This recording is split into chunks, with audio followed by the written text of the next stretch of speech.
ஏதோ வேல்முருகன் திமுகவோட எழுத்து பேசுறான் பண்றாங்க.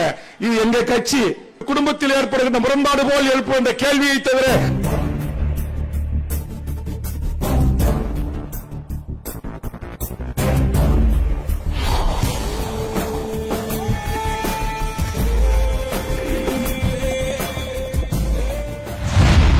தேவேந்திரகுல வேளாளர் மக்களின் ஒரு ராணுவ தளபதியாக ஒரு ராணுவ உடையோடு நாம் வணங்குகின்ற போற்றுகின்ற கடகோடி எளிய மக்களின் அன்பை பெற்றிருக்கிற லட்சக்கணக்கான இளைஞர்களின் உயிர் நாடியாக இமானுவேல் சேகரன் மாவீரன் வாழ்க என்று தன் அடி உடலில் இருந்து பொருளெடுத்து எழுப்புகின்ற அந்த இளைய தலைமுறையின் எண்ணங்களை மதிப்படைத்து இன்னொரு தமிழ் குடியான போர்க்குடியான ஒரு குடியில் பிறந்த எங்கள் அன்பில் பொய்யாமொழி அவர்கள் வருகிறது வாழ்த்துவதுதான் சிறப்பு.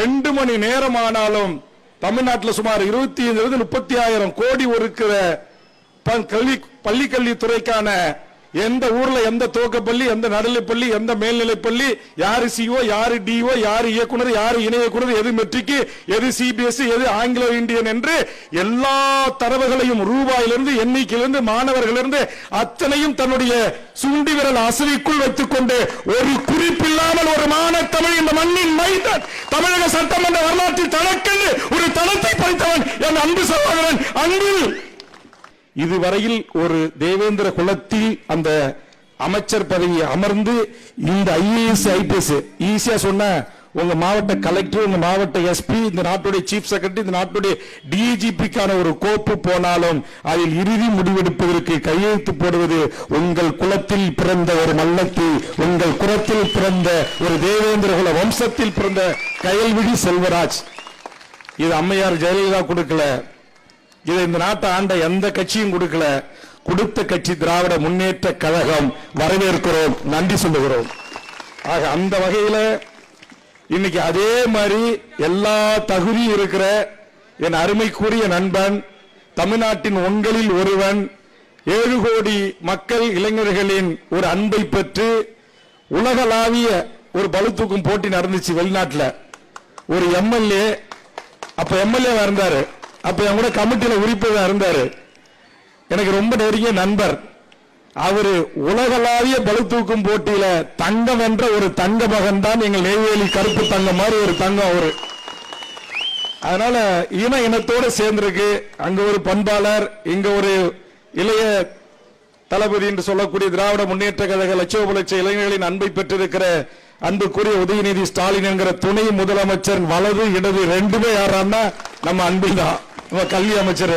ஆகதான் நான் சொல்றேன், எல்லாம் என்னோட சேர்ந்திருக்கிற ஒரு இளைய தலைமுறை, நீங்க எல்லாம் ஒன்னு சேரணும். அதனால அவரை அறிவிப்பாளர் சொன்னாரு ராஜாவை குறித்து சொல்லும் போது, அங்க மணி ஓசை அடிச்சது, அருள்மிகு முகாயம்மன் கோயில் மணி ஓசை ஒலித்தது. நிச்சயம் அன்பினுடைய ஆதரவு, உதயநிதியினுடைய கடைக்கன் பார்வை, அண்ணன் தளபதியினுடைய நம்பிக்கைக்குரிய ஒரு தளபதியாக ராஜா இருப்பார். காலம் அவருக்கான வாய்ப்பை நிச்சயம் கையளிக்கும். வாழ்த்துகிறேன். எனக்கு என்னன்னா எவனோ இருக்கிறத விட யாரோ இந்த நாட்டுடைய உயர்ந்த பதவிகள் அடைவதை விட இந்த மண்ணின் பூர்வகுடி மக்கள், இந்த மண்ணின் மைந்தர்கள் நாம் சாதி சண்டைகளை மறந்து மத சண்டைகளை மறைந்து நாம் தமிழ் சமூகமாக ஓர் அணியில் நின்று நமக்கான உரிமைகளை நாம் வென்றெடுக்க வேண்டும் என்பதுதான் என்னுடைய ஆசை. அந்த ஆசையின் வெளிப்பாடுதான் இங்க கூட ஐயாவுக்கு மணிமண்டபத்தை குறித்து, தேவநாய பாவனருக்கு மணிமண்டபத்தை குறித்து, மருது இருவருக்கு மணிமண்டபம் சிலைகளை குறித்து, வீரமங்கை வேலுநாச்சியாருக்கு சிலைகள் அமைப்பதை குறித்து, அந்த வேலுநாச்சியாருக்கு இந்தியாவின் சுதந்திர விடுதலை போராட்ட வரலாற்றில் முதல் கரும்புலியாக தன்னை தியாக தீபத்தில் உள்ளாக்கி கொண்ட யாரு குயிலி அம்மா உள்பட மணிமண்டபம் அமைக்க வேண்டும், அவர்களை போற்ற வேண்டும் என்று தமிழ்நாட்டின் சட்டமன்றத்தில், அதுவும் எங்கள் மாண்புமிகு கல்வி அமைச்சர் எதிர்வரிசையில் இருந்து ஓங்கி ஒரு குரல் ஒலிக்கிறது என்று இருந்தால், ஒலித்துக் கொண்டிருக்கிறது என்று சொன்னால் அது அடியேன் வேல்முருகன் தான். எங்க ராஜா சொன்னாரு, தேவநாய பாவனருக்கு மணிமண்டபம் அமைக்கணும் அரசு அறிவிச்சிருக்குன்னு. அதை பேசுறது நான் தான், என் அருமை நண்பன் ராஜா அவர்களே. எங்க அமைச்சர் தான் ஏத்து மாதிரி உட்கார்ந்தாரு. எத்தனை முறை, ஒரு முறை 2 முறை இல்ல, 5 முறை பேசணும், அறிவிக்கிற வரைக்கும் பேசுவேன்.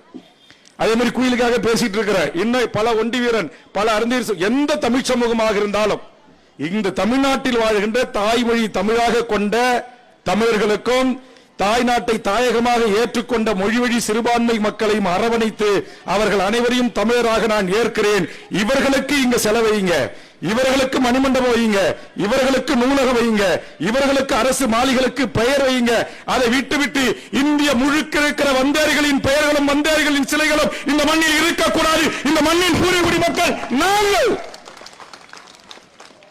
தேவேந்திரகுல வேளாளனை பாராட்ட ஒரு முக்குலத்தோர் என்று சொல்லக்கூடிய ஒரு தேவர் திருமகனாரின் வாரிசாக இருக்கின்ற நம்முடைய அருமை சகோதரன் வருகின்றிருக்கிறான். என்னுடைய வரலாற்று எத்தனையோ எங்க ராஜகுமார் வந்திருக்கிறாரு. ஏன் இதே நம்முடைய வழக்கறிஞர் தேவேந்திரனுக்கு நீங்க அஞ்சலி செலுத்து, எங்க தாத்தா ராமசாமி படம் வச்சிருக்கேன், நான் போனது இல்லைங்க, தயவுசெய்து என்ன விட்டுருங்கண்ணா அப்படின்றோம். ஏன்னா நான் மதிக்கிறேன், அவருக்கு மணிமண்டபம் வரணும்னு பேசுறேன், அவருக்கு சிலை எடுப்பணும்னு பேசுறேன், அவருடைய அரசு விழாக்களை எடுக்கணும்னு பேசுறேன், அது வேற. ஆனா இங்க இன்னும் சாதியாத்தான் பிரிஞ்சு கிடக்குறான். இன்னும் சமூகங்கள் ஒருமையில் வரல, ஒரு குடியின் கீழ் வராம இருக்கிறாங்க. அதுல நானும் அதுல இரண்டரை கலக்க விரும்பல. நான் அவர்களை மானசீகமாக இந்த மண்ணின் விடுதலை களத்தில் நின்ற ஒரு மாபெரும் போராளியாக பார்க்கிறேன் என்று சொன்னேன். காரணம், நான் இருந்த பாட்டாளி மக்கள் கட்சி தான் ஒரு தாய் மாநாடு, தெற்கே தேவேந்திரன் வடக்கே வன்னியர் என்கிற ஒரு தாய் மாநாடு நடத்தியது. நான் ஒரு காலத்தில் பசுபதி பாண்டியன் கட்சியினுடைய இளைஞணி தலைவர், நான் மாநில இளைஞனுடைய செயலாளர். ஒரு காலத்தில் ஜான் பாண்டி அந்த கட்சியுடைய இளைஞணி தலைவர், ஒரு காலத்தில் நான் அந்த கட்சியுடைய மாநில இளைஞணி செயலாளர். ஆக தேவேந்திரகுல மக்களுடைய வாழ்வியலோடு வீரத்தோடு விவசாயத்தோடு பழகிட்டா உயிரே கொடுக்கக்கூடிய எண்ணற்ற இளைஞர்களை கொண்ட ஒரு அமைப்பாக அந்த இயக்கம். இங்கே இமானுவேல் சேகருடைய பேரவை, அதுபோன்று நம்முடைய பல்வேறு அமைப்புடைய தலைவர்கள்லாம் வந்திருக்காங்க. அவங்க பேரை சொல்ல முடியல. அதனால நம்ம ராஜா மாவட்டத்தில் இங்க அன்பிலாருடைய வாரிசோடு நாளை இளைய தளபதியோடு நெருக்கமா இருக்கக்கூடியவரோடு இங்க நம்முடைய வழக்கறிஞர் முருகேசன் அழைச்சி இந்த மேடையில் நான் தோன்றி பேசுறதுக்கு உண்மையிலே மகிழ்ச்சி அடைகிறேன். இத்தனை நூற்றுக்கணக்கான ஆயிரக்கணக்கான தேவேந்திர குலத்தில் பிறந்த எனது வீர தமிழ்ச்சிகளும் வருகை தந்து நம்முடைய மாவீரனுக்கு ஒரு அரசு விழா, அதை நன்றி உள்ளவரா நாம் இருக்கணும். நம்மளை ஆண்டாண்டு காலமா புறந்தள்ளி அங்கீகரிக்க மறுத்த அரசுகள் மத்தியிலே பாரதிய ஜனதா வெறுமன வாயால வசனம் பேசுவான், உங்களை பட்டியலினத்தில் மாத்திரம் உங்களுக்கு அதை கொடுக்குறோம் அதை கொடுக்குறோம்னா ஒண்ணுமே கொடுக்கல. ஆனா இன்றைக்கு ஒவ்வொன்றாக இந்த சமூக மக்களை அங்கீகரிக்கிறார்கள். நான் கேட்கிற இவ்வளவு பெரிய சமூகத்தில் ஒரு மந்திரி கொடுத்துறீங்க, இன்னும் கூட மந்திரியும் கொடுக்க முயற்சி செய்யுங்க எதிர்காலத்தில். அதே மாதிரி கூட வாக்கும் இந்த மக்கள் அளிப்பாங்க, எனக்கு நம்பிக்கை இருக்கு. காரணம், எந்த அளவுக்கு இந்த மக்களை அரசுகள் அதிகரிக்கிறதோ அங்கீகரிக்கிறதோ அரவணைக்கிறதோ, எந்த அளவுக்கு இந்த மக்கள் அவர்களுக்கான வாய்ப்புகளை தருகிறார்களோ அந்த அளவுக்கு எந்தவித பிரதிபலனும் எதிர்பார்க்காமல் திருப்பி நன்றி கடன் செலுத்துகிற சமூகம் தான் என் தமிழ் சமூகம். இது ஒவ்வொரு தமிழ் சமூகத்தின் இரத்த நாளங்களில் ஊறியது. அந்த அடிப்படையில் ஒரு காலத்தில் ஏதோ ஒரு சமூகத்துக்கான தலைவனாக இருந்த இமானுவேல் சேகரனை என் தமிழ் சமூகத்தின் பொது சமூகத்தின் இன்றைக்கு ஒரு தலைவனாக அங்கீகரித்து மேடையில் தோன்றி இந்த ஏற்புரைக்கும் பாராட்டுரைக்கும் வருகை தந்த மாண்புமிகு கல்வி அமைச்சருக்கும் அவர் சார்ந்திருக்கிற மாண்புமிகு தமிழ்நாடு முதலமைச்சருக்கும் தோழர்களுக்கும் நான் ரொம்ப அதிகமெல்லாம் பேசல. எனக்கு மன நிறைவா இருக்கு. தென் மாவட்டத்தில் எது நடக்கணும்னு நினைச்சனோ அது நடக்குது, அது தொடரணும். இந்த நட்பும் இந்த அன்பும் இந்த புரிதலும் என்றைக்கும் தமிழ் சமூகத்திற்கு தேவை தேவை என்று கூறி மாவீரன் இமானுவேல் சேகரனுக்கு எமது தமிழக வாழ்வுரிமை கட்சியின் சார்பாக என்னுடைய வாழ்த்துக்களை இந்த நேரத்திலே சொல்றேன். அந்த மாவீரனுக்கு என் ஒட்டுமொத்த உலக தமிழ் மக்களின் சார்பாக வீர வணக்கத்தையும் செலுத்தி வாய்ப்புக்கு நன்றி கூறி இவ்வளவு ஒரு விழா எடுக்கின்ற இந்த அறிவிப்பை வெளியிட்ட மாண்புமிகு தமிழ்நாடு முதலமைச்சர் அண்ணன் தளபதி அவர்களுக்கும் நன்றி சொல்லுகிறேன். ஏதோ வேல்முருகன் திமுகவோட எழுத்து பேசுறான் முரண்படுறான்றாங்க. இது எங்க கட்சி.